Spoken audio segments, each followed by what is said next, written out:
जानते हो नक्सल कौन बनते हैं? नक्सल वो बनते हैं जिन्होंने अपनी लड़ाई खुद लड़ी हो। नक्सल वो होते हैं जिन्होंने अपनी पूरी जिंदगी अन्याय का सामना किया हो। मेरे पैदा होते ही मेरे आई बाबा ने मुझे मेरे काका को सौंप दिया, ये कहकर कि उनकी कोई संतान नहीं है।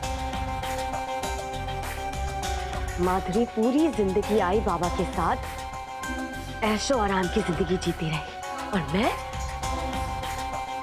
मैं इतनी गरीबी में, जानते भी हो कभी कभी तो शक्कर का पानी पीकर रात गुजारनी पड़ती थी। मैंने पूरी जिंदगी माधुरी से नफरत की है। मेरा क्या कसूर था बोलो, क्या कसूर था मेरा? मेरी जगह आई बाबा ने माधुरी को क्यों नहीं दे दिया काका को? लेकिन उन्होंने ऐसा नहीं किया। हाँ, इस गरीबी ने मुझे बनाया है नक्सल, इस गरीबी ने।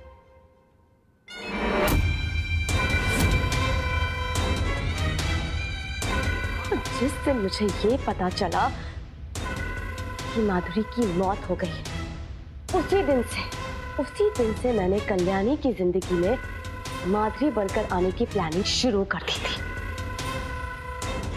पता नहीं इस वक्त माधुरी का क्या हाल हो रहा होगा। वो हीर मल्हार जी से पेपर साइन करवाने के लिए पता नहीं माधुरी के साथ क्या कर रहा होगा। उस बेचारी की याददाश्त तो अभी वापस आई थी और अभी उसके साथ इतना बड़ा हादसा।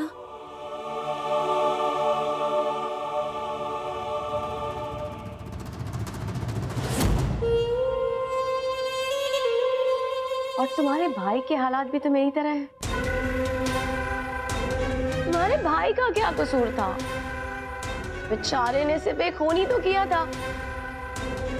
तुम चाहते तो इसके गुनाहों पर पर्दा डालकर इसे बचा सकते थे, लेकिन तुमने ऐसा नहीं किया।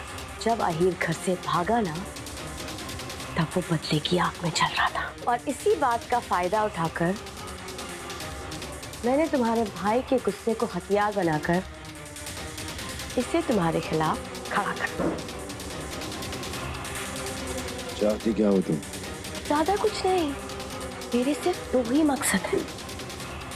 पहला ये कि मैं माधुरी की पहचान लेकर अपने नक्सली संगठन को आराम से चला सकूं।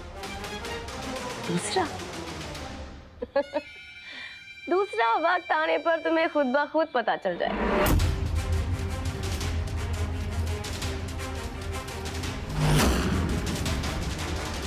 क्या लगता है तुम्हें? हाँ, इतना आसान है ये सब? अरे बहुत नक्सली देखे हमारे देश में तुम्हारे जैसे, कितने आए और कितने गए। और अपनी सच्चाई बताकर ना तुमने अपना बहुत बड़ा नुकसान किया है।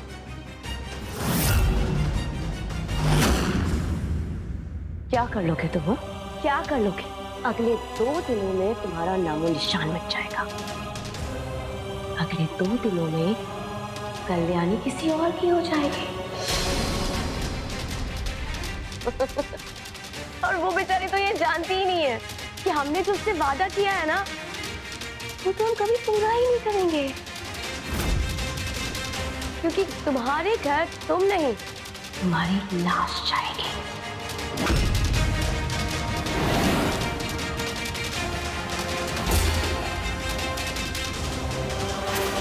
ले जाओ इसे और बांध कर डाल दो कालकुट्रे में।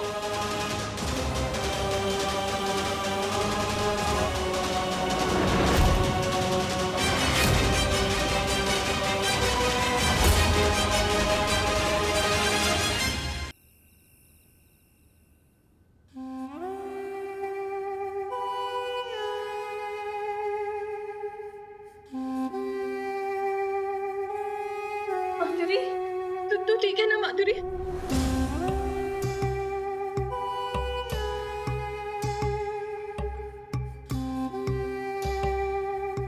माधुरी आंटी, वो लोकेशन कैसे मिला था आपको? वो कहाँ है वो लोग? मैं नहीं जानती। मैं तो बस जब यहाँ से निकली थी तो बस मेरे मन में एक ही बात चल रही थी कि मुझे कैसे भी करके मल्हार को बचाना है। इसलिए उसी रास्ते पे चलती जा रही थी जहाँ से मैं आई थी। मुझे लगा शायद अगर उस रास्ते पर चलूंगी तो मैं मल्हार तक पहुंच जाऊंगी। कहाँ जा रही हो? रजत से मिलने रजत से मिलने जाना है मुझे। नहीं देखो कल्याणी, मल्हार को ढूंढने का हम कोई ना कोई रास्ता निकाल लेंगे, लेकिन मैं तुम्हें ऐसे हारने नहीं दूंगी। भाई कोई रास्ता बचा ही नहीं है, कोई ऑप्शन ही नहीं है मेरे पास। मुझे रजत से शादी करनी पड़ेगी और अब मुझे रजत को मनाना पड़ेगा। वो बहुत जिद करेगा, लेकिन मैं उसको मना लूंगी। मैं मल्हार जी को कुछ नहीं होने दूंगी। नहीं कल्याणी, कुछ नहीं होगा, मेरी बात सुनो।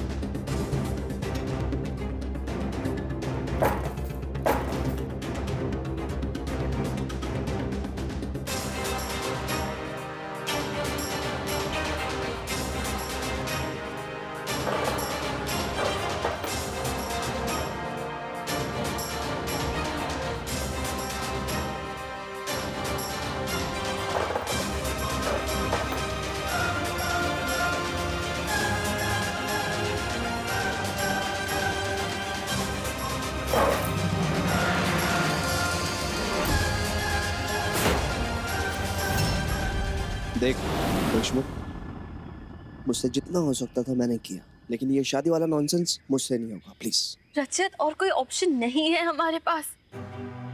तू समझ क्यों नहीं रहा है? मल्हार जी की जान का सवाल है रजत। आई एम सॉरी यार, आई एम रियली सॉरी। रचित, ये शादी कोई असली की नहीं होने वाली है। ये सब सिर्फ एक दिखावा होगा, दिखावा। हाँ, अहीर और उसके गैंग वालों को ऐसा लगना चाहिए कि हम दोनों की सच में शादी हो गई है, लेकिन ये शादी सच में नहीं होगी।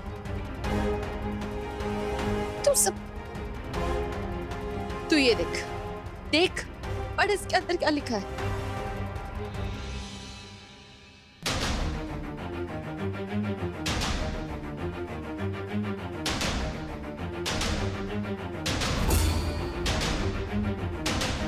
ये क्या है? इसमें लिखा है कि अहीर चाहता है कि मैं सबके सामने तुम्हें अंगूठी देके प्रपोज करूं। हाँ, और ये लेटर कल रात किसी ने मेरे तकिए के नीचे रखा है। इसका मतलब हर वक्त, हर पल कोई है जो मुझ पे नजर रख रहा है। और अगर अहीर जैसा चाहता है वैसा नहीं हुआ ना, तो फिर इसकी कीमत मेरे मल्हार जी को चुकानी पड़ जाएगी। नहीं, ऐसा कुछ नहीं होगा। रचित, मुझे ऐसी फीलिंग आ रही है कि हमारे घर में से कोई है जो घर की बातें अहीर को बता रहा है और उसकी मदद भी कर रहा है। वरना तू ही सोचना, ये चिट्ठी मेरे तकिए के नीचे कैसे आती, कौन रखता? इसीलिए मैंने तुझे मिलने के लिए भी घर के बाहर बुलाया। ये घर में कौन हो सकता है? पता नहीं, लेकिन ये पता जरूर लगाऊंगी मैं कि आखिर वो कौन है।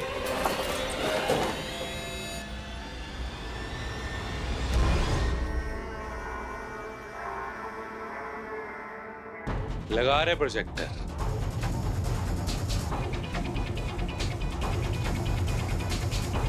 मरने से पहले एक नंबर रोमांटिक पिक्चर दिखाते हैं दादा को। शुरू कर रहे हैं।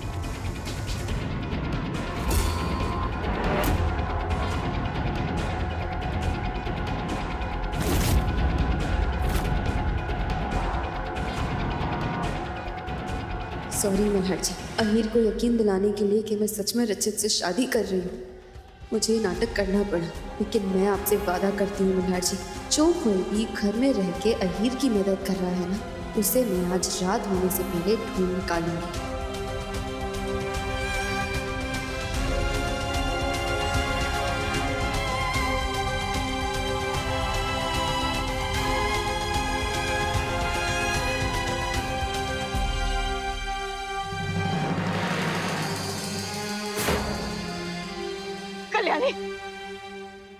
नहीं कल्याणी, ऐसे मत करो।